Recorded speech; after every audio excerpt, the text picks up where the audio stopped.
everyone for staying with us right here on Politics Today, our extended special edition of the program focusing on the Ondo governorship election.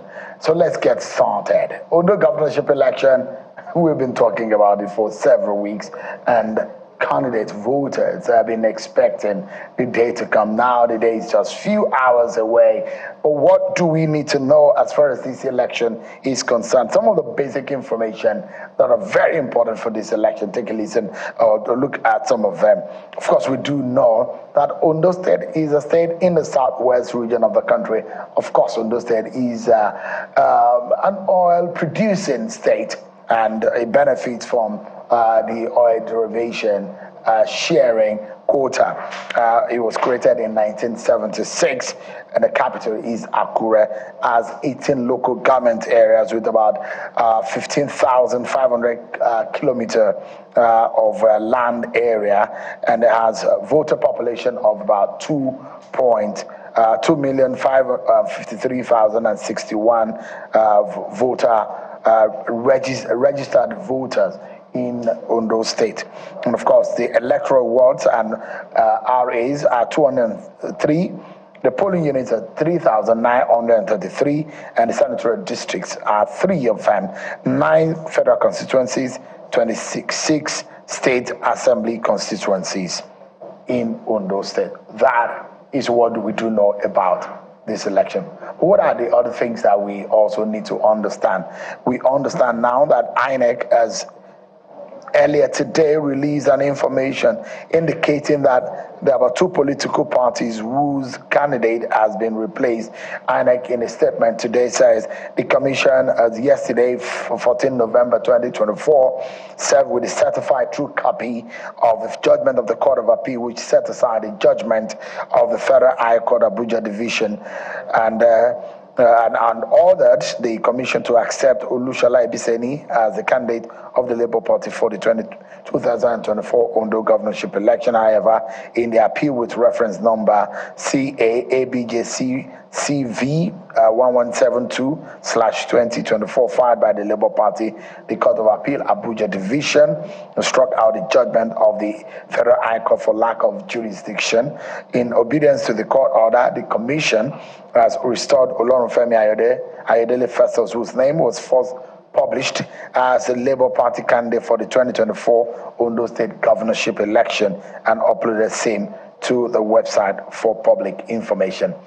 That is a statement coming from INEC. Let's get more from INEC. I'm being joined by the National Commissioner for INEC, who is coordinating the entire election, and is the National Commissioner in charge of this region. I'm being joined by Professor Kunle Ajayi. Thank you, Prof. And it's good to see you. Thanks so much. Thank you so much. I appreciate it. Good evening, dear Sato. Yeah. Thank you. Let's begin with that information. As of yesterday, on this platform, we were speaking with the Labour Party candidate, Chief Shola Ebiseni. But give us an understanding. What has changed? Does it mean that there is going to be another candidate representing the party to tomorrow's election? Let me start by saying that INEC is a law-abiding institution. We abide by whatever decisions are taken by the courts. Once the court has pronounced that a particular candidate is the rightful candidate for LPA, we don't have any option than to adopt that candidate. And there's no problem in that. We do not publish names of candidates on the ballot paper. So it's easy for us to swap from one to the other, because we only publish names of parties and their logos in our ballot paper. But on record, we know that this is the actual candidate contesting the election. In our records, it will reflect it. But on the ballot paper, we do not reflect names of candidates. So nothing is lost by the court judgment.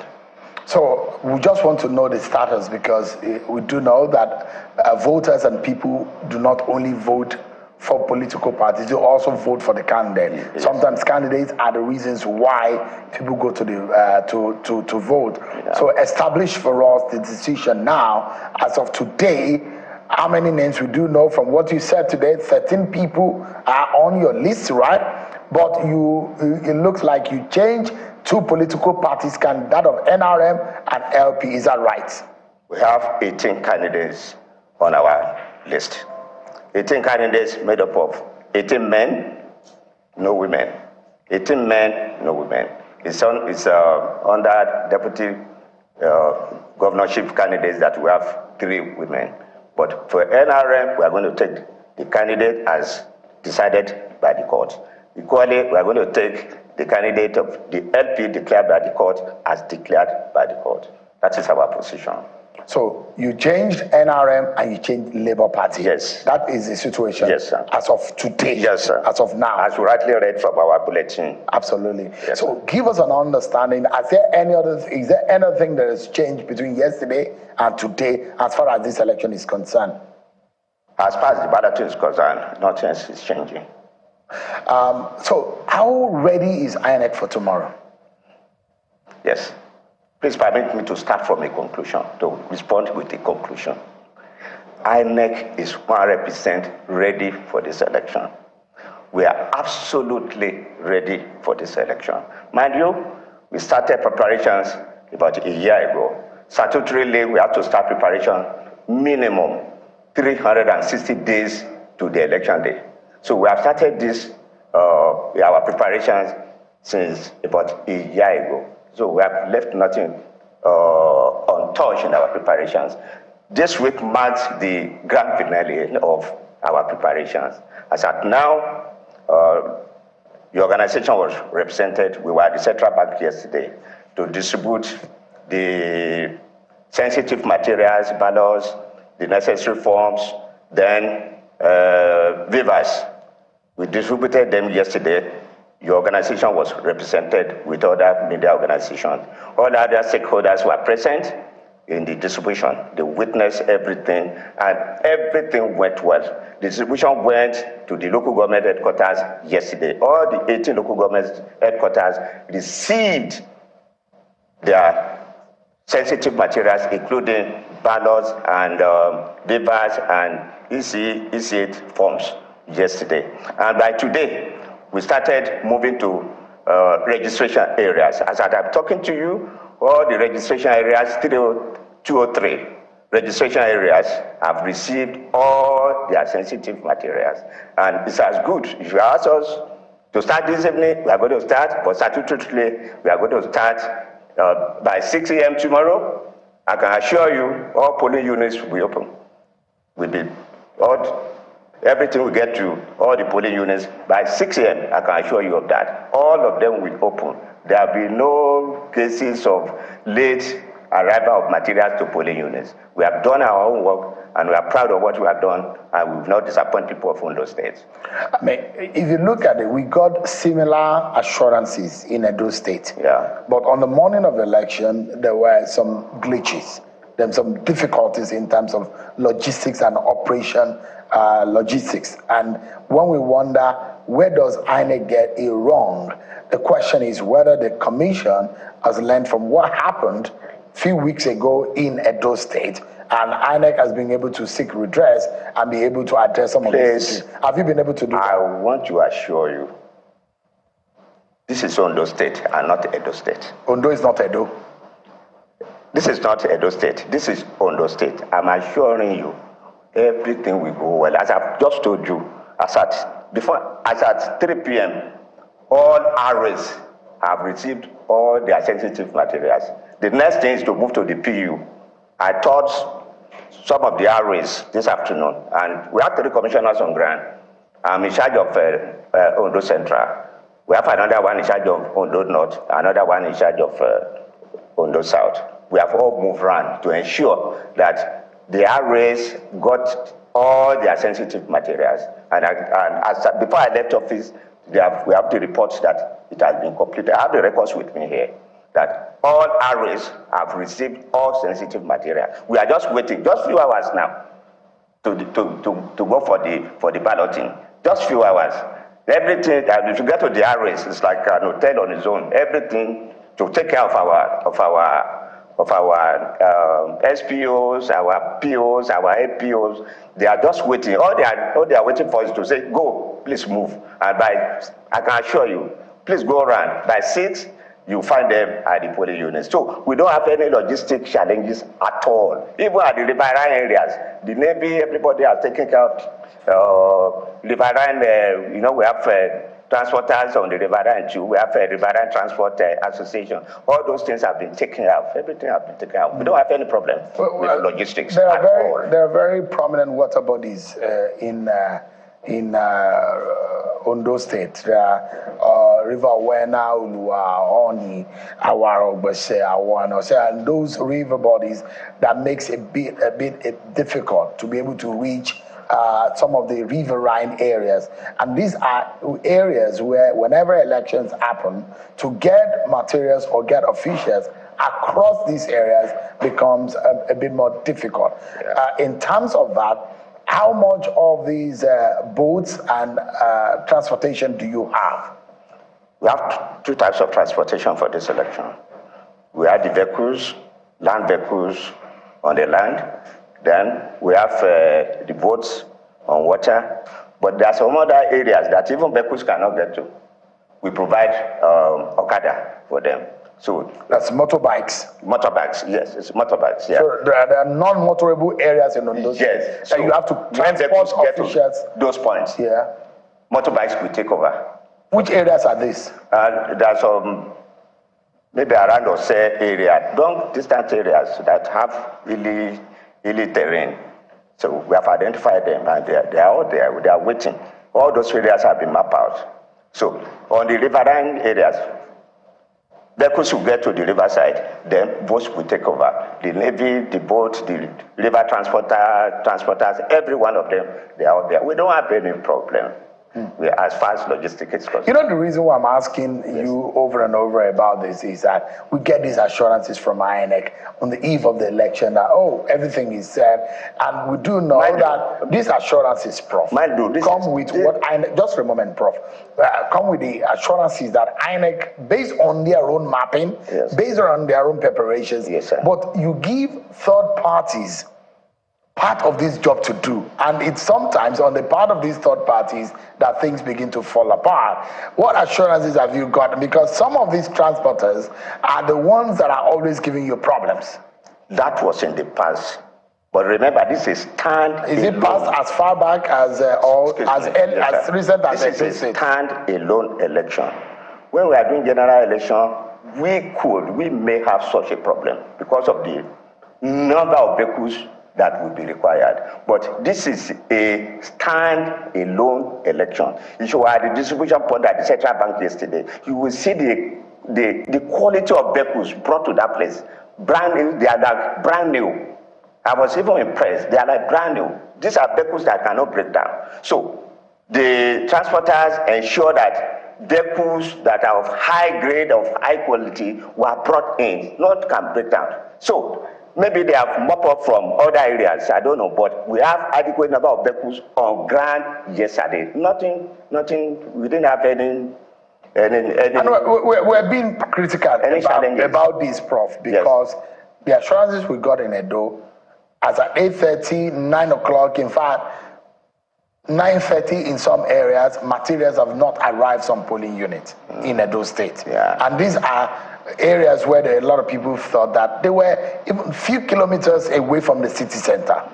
Now, the reason why I asked you the question about the third parties is because a lot of the times they failed you, and they keep doing that over and over again. But it does look like INEC has his hands tied, and you don't have a choice. Have you been able to walk around in the using of the third parties? What assurances have you gotten?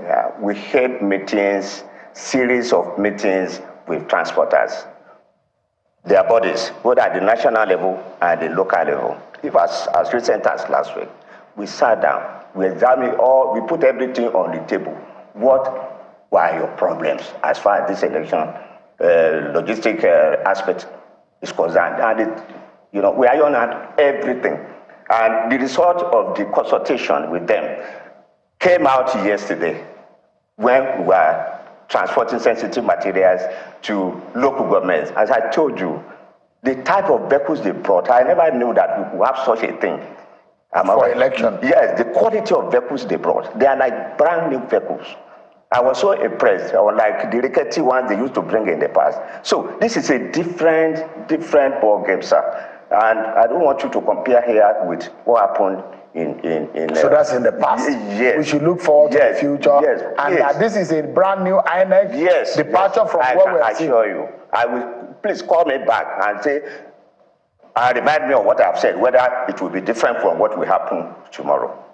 Remind me, call me here to the open and ask me. But you promised that this will not happen, and it didn't happen. But I can assure you, everything will go smoothly. There was a time that INEC used to place trackers on your vehicles, just to know, especially when they are carrying materials, just to know how far, where they've gone and all that. Are there trackers also on some of the We have the telephone numbers and names of all drivers.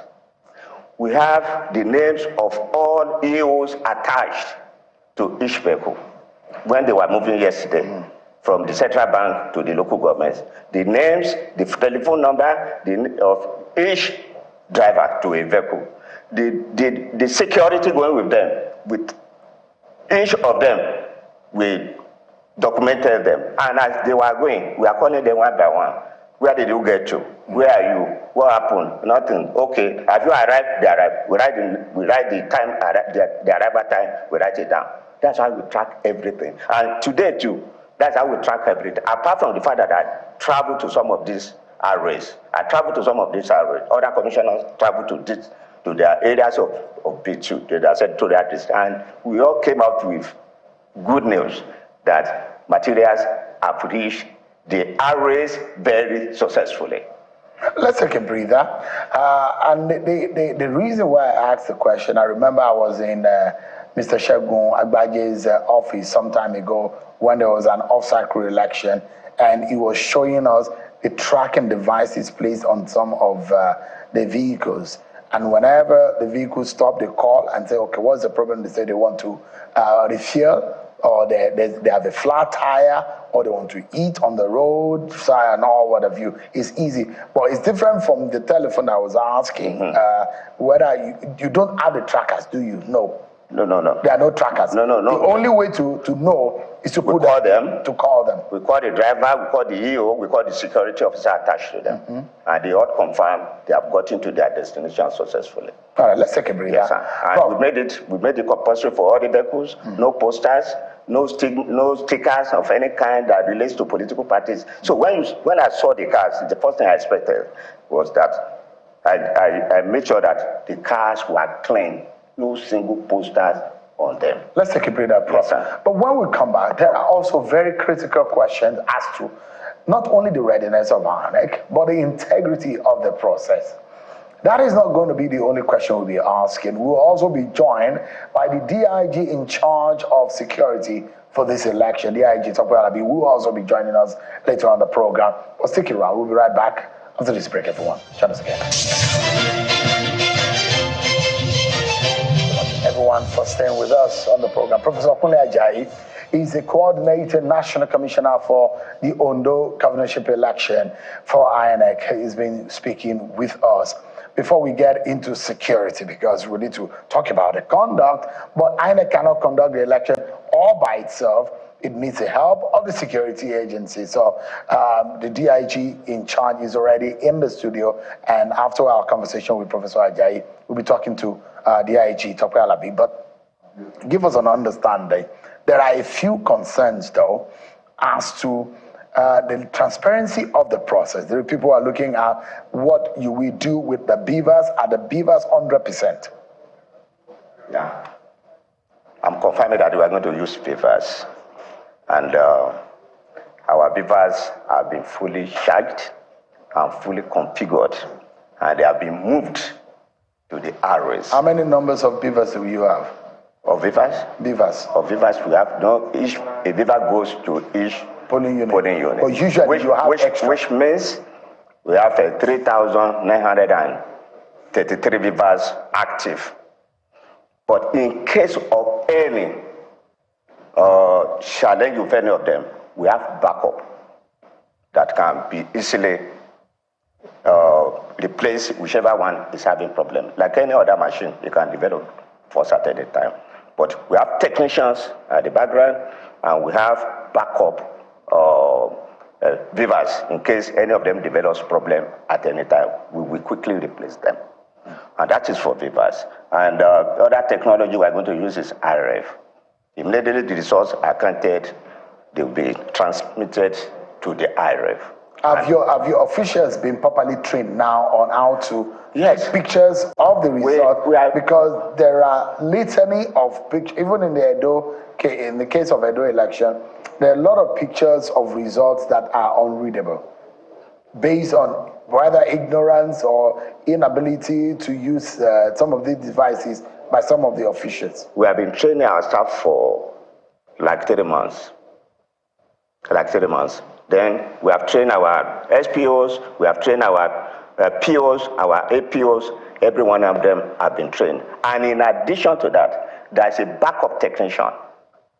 The RACTEX are at the back to stand by in case there's any problem. They will quickly come in. So I can assure you, the Vivas will work very well. And we have tested them before moving them to local governments and RAs. They are tested. Yes, as part of our readiness preparation. Last week, we conducted mock accreditation. And everywhere we went, the Vivas worked very well. Display the pictures showing the thumbprint of the candidates that showed up. So, do the voters need to clean their hands, their fingers? Because sometimes the readability, they say, is also dependent on how the sensitivity of the sensor to be able to read your fingers. Or, I mean, the beavers can read that even with the dirt or any stain on your hand. If thumbprinting fails, facial picture will not fail. If facial picture fails, thumbprinting will not fail. We have not seen a situation where the two fails. If the two fails, it means that's something wrong. That's not the owner of the. So there are different layers into accreditation and authentication of the voter. Yes. You first of all check your name, whether it's on the voter register. Mm-hmm. Then you also reconcile it with your permanent voter card. Without a permanent voter card, you cannot vote. You cannot vote. Now the beavers will have to read the PVC. You bring back your picture, your facial picture. Yeah, it will. You swipe. Usually, you swipe the PVC underneath the beavers, and it will bring out the information. Your picture. Because every polling unit that will have the register also have loaded on it the beavers. Is that right? Yes, sir. Then the accreditation then goes on into the biometrics. Right. Is that right? Mm-hmm. Then you are accredited. Then you go take your ballot paper and you go to conduct. Is that the situation? That's all. That's the procedure. So everything is still intact. Yes. The remaining collation, counting of ballots after 2:30. After 2:30, they start counting. From there, they transfer it to IRF. That is the end for that polling unit. Yeah. But they will still take the paper result to the next collation center where they have to show it. So that does it. Now, tell us, in the case of those who are not able to finish voting at 2:30, by the INEC guidelines, you can still be the law says as long as you are on the line by 2:30. Even if they are 1,000, we will wait for them until they finish, until the last person on the queue. So the polling unit opens at 8:30. Yes. Voting exercise start at 8:30. Yes, sir. But you open way before then. Yes, good. To show our readiness. If you get there, you meet us. By 6:30, you are there. To show our readiness. So the ones you said you captured in Edo will not occur here. Is the rec still the one that is resident here? Yes. Because there are agitation that she should be removed. Who said so? I mean, some political parties were agitating. Oh, she grew up here. All of those issues. Did INEC even consider those? That is just mere politics. They can't substantiate it. Their allegations. But your organization was at the stakeholders meeting. Mm-hmm. One or two political parties said they had absolute confidence in the rec. One of it. Yes. But another political party said, yes, look, this person has been... Even when that one or two spoke, nobody contradicted him. Among them, none contradicted him. And all of them were at the central bank yesterday to witness the distribution. We took pictures together. All of us took pictures together, including the rec. None of them said, no, we cannot take pictures with her. No, it's just politics. That, so INEC is ignoring all of that and focus on we the election. Investigated. The woman is... We investigated on our own. Security submitted reports on her. All those things they were not substantiated. They were just mere speculation. So the woman was found clean? Free. He said, yeah. All right. She's not found wanting in anything. So she's a professional to the core. I can show you. You know, he's a lawyer. Mm-hmm. She heads the legal drafting department of INEC before she was appointed. She's a thorough woman, sound woman, very sound and very professional. And that is the advantage I have as a supervisory commissioner here, unlike the previous one. Free, he gave me, no problem, no challenges, because she knows what she's doing. She knows, and when people are doing the right thing, people don't want you to do the right thing. Even you are still in channels, people will criticize you for asking questions, this and that, because they don't like what you are saying. They will abuse you. That the same thing, our work, the same thing, because she is doing the right thing. She doesn't give room for any manipulations. Then she's a bad woman. He has to be removed. For what? For doing her job. A career officer never received a query in her life. Never. Let's look at tomorrow. What final assurance do you have for voters who are willing to go out tomorrow? I want to assure the people of Ondo State that the election we are having tomorrow will be free, fair, and transparent. And the results, we have full integrity and credibility. Everybody will be included. We are going to have an inclusive election, and finally, a conclusive election, I can assure you. And everybody will be happy with INEC. That is the assurance I'm giving to people of Ondo State. INEC has no candidate. We don't have a political party. None at all. So we are not supporting any candidate. We are neutral. We are completely neutral. We don't have a candidate at all. And people's vote will count tomorrow. That is the assurance I'm giving the people of Ondo State. Before I allow you to go, some civil society who are observing this election, they have a few concerns. Let me allow you to listen. This one from the Elect-R. They are also an observer group who are monitoring this election. Situation Room is also, civil society Situation Room are also observing this election. I think first, let's listen to the situation, civil society election Situation Room. They have their observation, they have their reservation about a few things they thought that INEC should check going into tomorrow's exercise. Take a listen to them. INEC plays a pivotal role in ensuring the credibility of this election. While we commend the assurances provided by the Resident Electoral Commissioner regarding INEC preparedness, it is vital to note the general acknowledged lapses in the last governorship election held in Edo State. It is gratifying to know that INEC promised to learn from the lessons gathered from Edo election. We hope that INEC will show the willingness and capacity to live up to that promise. Timely opening of polls, polling units, and election logistics. INEC should ensure that polling units open on time, as any delay can disenfranchise voters and undermine the credibility of the process. The 2024 gubernatorial election in Ondo State is a pivotal moment for reinforcing democratic trust and inclusivity. Key challenges such as internal party tensions, youth and women's disengagement, and lingering public skepticism about INEC's readiness threatening voter turnout and confidence. Despite efforts to enhance transparency and security, past logistical issues have eroded trust, making clear recommendations and robust support for marginalized.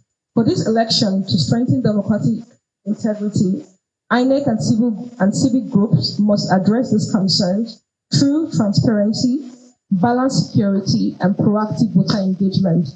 Success here could foster renewed public trust, engaging a more inclusive and resilient democracy in Ondo State. You heard them, the civil society organizations, but finally, Prof, they have their concerns. They're asking INEC to do the right thing. They're hoping that INEC will do the right thing. Transparency of the process, accountability of the process, early arrival of materials and officials for the exercise. These are critical questions that we have raised. I think I've assured our evidence of all those. But you have to know something about observation. You have to know something about them. They have their own interest. They have vested interest. One way or the other, they have vested interest. And many foreign observers believe that until an opposition wins an election, you have not conducted a good election. Please believe that. Until opposition wins, you have not conducted a good election.